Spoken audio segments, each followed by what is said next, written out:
What is up mga kap? This is ginataang bangus with alamang. Grabe mga kap, ang sarap talaga nito.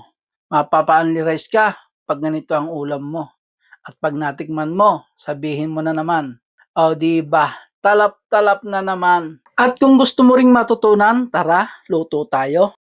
Ang unang first step natin mga kap, ipiprito natin ng bagya yung ating bangus.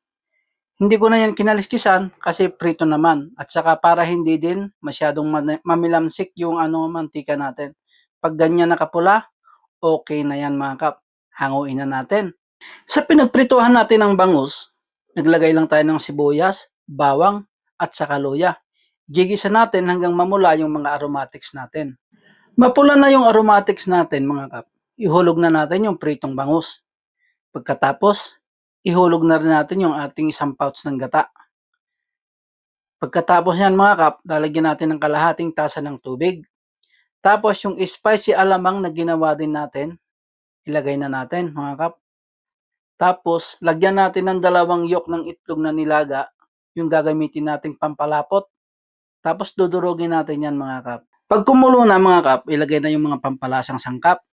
Tapos yung ating siling kumpas na hiniwa-hiwa. Baliktarin lang natin mga kap.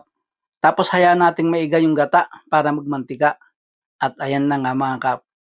Tingnan mo naman. Napakasarap niyan. Nagmamantika sa gata. Luto na yung ating ginataang bangus with alamang. Ano pang hinihintay mo? Kainan na!